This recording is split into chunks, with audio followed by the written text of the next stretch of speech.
solo en Fouetté, el lugar en donde podemos ver la música y escuchar la danza, con Liliana Mascareñas.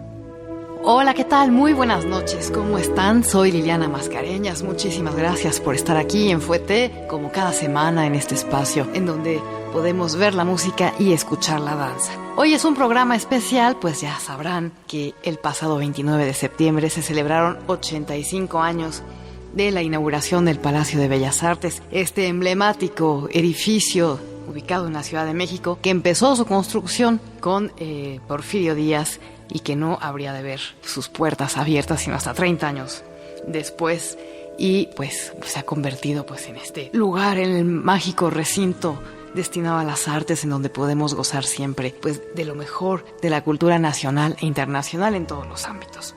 Si bien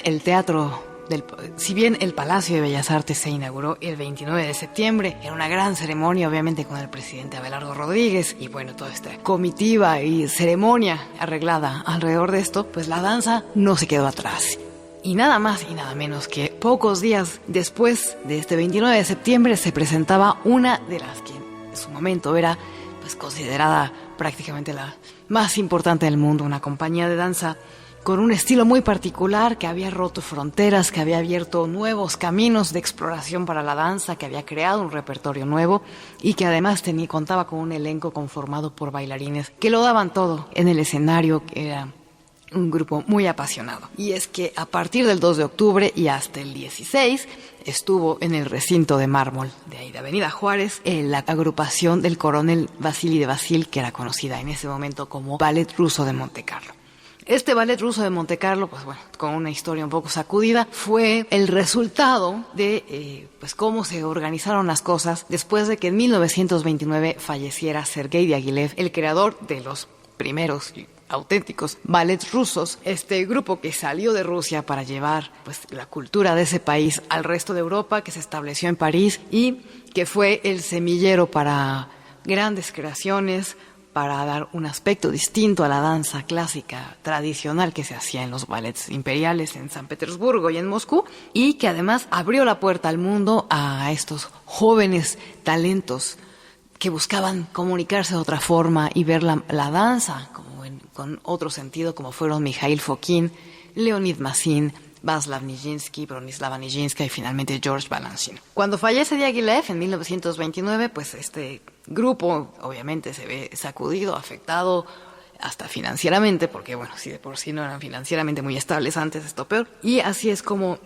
en 1931 se organizan de nuevo, ahora bajo la tutela del coronel Vasili de Vasil, que fungía como el empresario, y crean estos ballets de Montecarlo. Ellos se fueron a Montecarlo, ahí llegó George Balanchine, Leonid Massin se hacía un poco cargo como de la dirección artística o coreográfica, se agrupan en Montecarlo bajo el nombre de los ballets del coronel de Vasil, empiezan pues a buscar un nuevo elenco. Aquí es cuando surgen las famosas baby bailarinas, que eran Tamara Tumanova, Tatiana Ryabushinska, Irina Baronova, ¿no? Que no tenían ni 15 años, bueno, eran niñas de 12, 13 años cuando George Balanchine las encontró. Eran alumnas de Olga Preobrajenska y de Matilde Shesinska y las incorpora. Entonces, esta nueva cara de los ballet rusos tenía pues un elenco pues renovado y pues seguía con esta intención de crear repertorio nuevo y de extender la danza.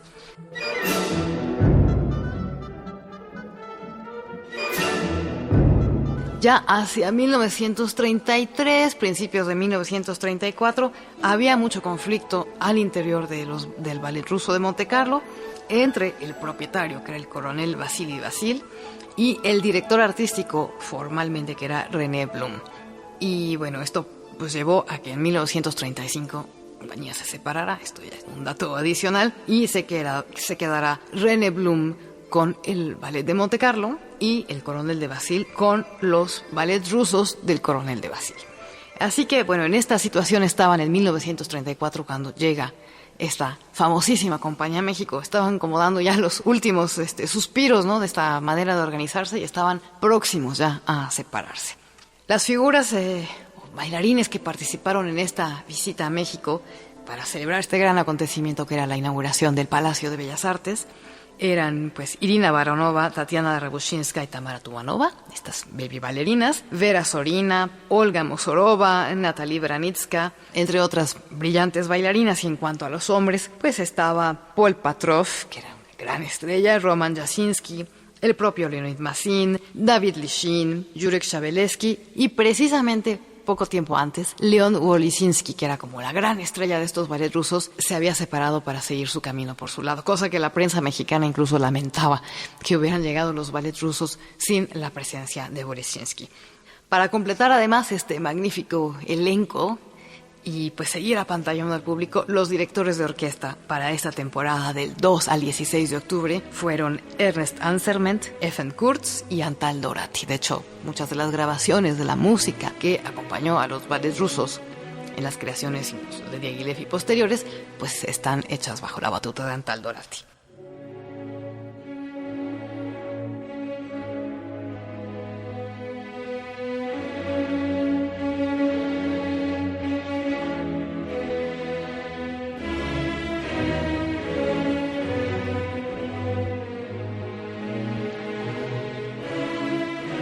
En la gala inaugural y la función del día siguiente, es decir, del día 3 de octubre, el repertorio estuvo conformado por 3 piezas que se crearon cuando esta compañía todavía estaba bajo la tutela de Sergei Diaghilev y eran además pues los emblemas. Fueron las piezas con las que conquistaron París en aquellos lejanos 1909-1910 y que además estaban selladas, 2 de ellas por Mikhail Fokin, este hombre tan moderno para su época, que empezó a hacer ballets abstractos, a buscar la congruencia entre el vestuario, la música, la historia, la escenografía y no nada más salir a bailar con tutú, porque así lo establecían los cánones de la danza clásica.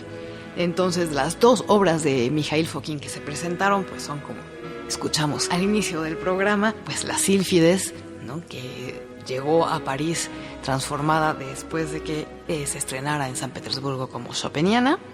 Petrushka, que fue también un papel emblemático del joven Václav Nijinsky, donde demostró su capacidad histriónica. Claro que ya, pues desafortunadamente en esta gira mexicana, Nijinsky ya no estaba, ¿no?, en el panorama. Y también en esa primera noche, en la gala inaugural, o la función que daba inicio a la danza en el Palacio de Bellas Artes, se interpretó El Bello Danubio de Leonid Massin con música de Strauss.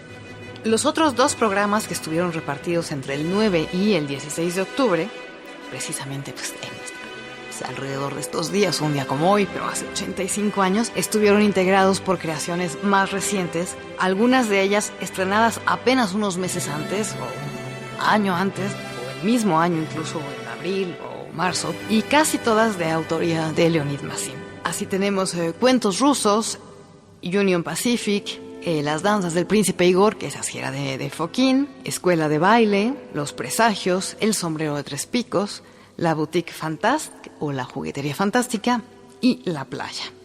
Este era, pues, obviamente un gran acontecimiento para el público mexicano, que sí estaba acostumbrado pues a recibir estrellas de otros países en los teatros que existían previo al Palacio de Bellas Artes, pero realmente era de gran importancia que este ballet de Monte Carlo llegara para inaugurar formalmente las actividades dancísticas en este recinto de mármol. Irina Baronova, que tenía escasos 14 años en esta gira a México, en sus memorias pues describe un poco sus impresiones acerca de este viaje a nuestro país.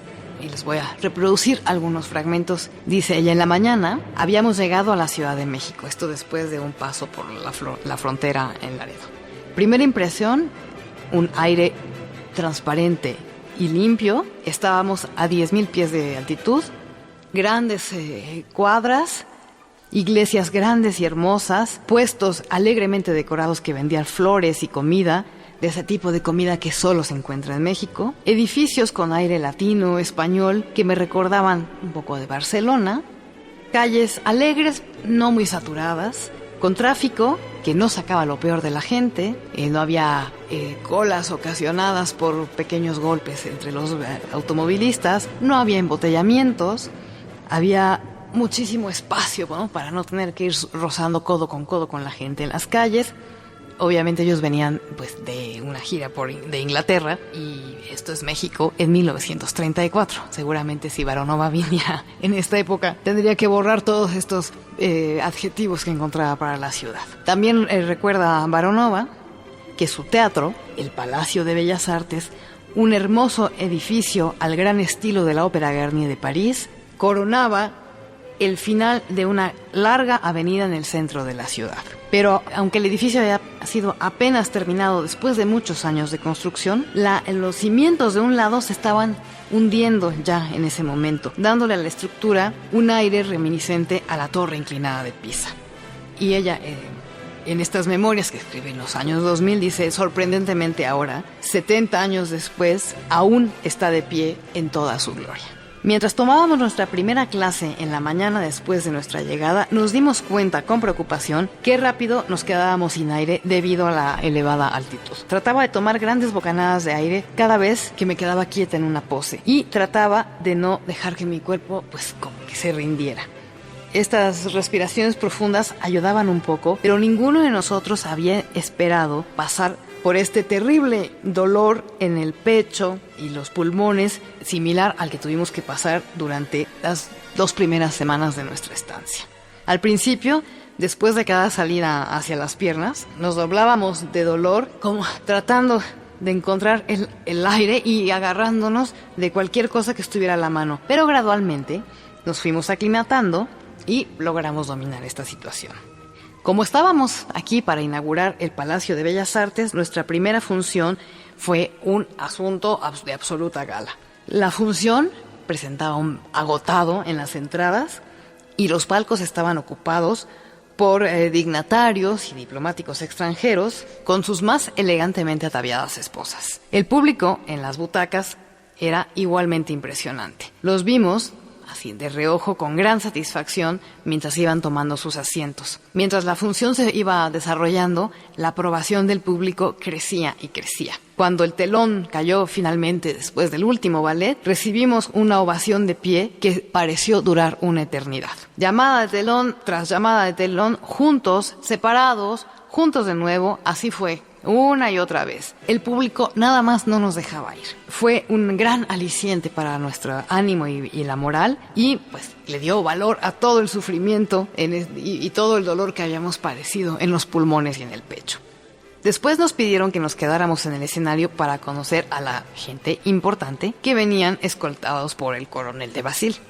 La plática informal del general era de lo más jovial, y sentimos que podríamos hacer muchos buenos amigos en esta adorable ciudad. La primera invitación vino de don Pedro Corcuera. Quería llevar a los Massin, a Alexandra Danilova, a Tania, a David y a mí a ver los famosos murales de Diego Rivera en la ciudad de Cuernavaca, una pequeña población cerca de la Ciudad de México. Y así, en una hermosa y soleada mañana, allá fuimos. Cuernavaca era un pueblo pequeño, adorable, básicamente residencial. Recuerdo muchos los murales de Diego Rivera que describían la vida rural de México en una gran galería con arcos que se abría hacia un simple y limpio jardín. Eran magníficos. Después de un espléndido almuerzo en la terraza de una taberna local, pues condujimos de vuelta al teatro para nuestro ensayo de la tarde. Un grupo de nosotros, incluyendo a mis padres, porque bueno, obviamente la Baronova tenía 14 años y sus padres iban con ella pues a todos lados, fuimos a Xochimilco, justo fuera de la ciudad.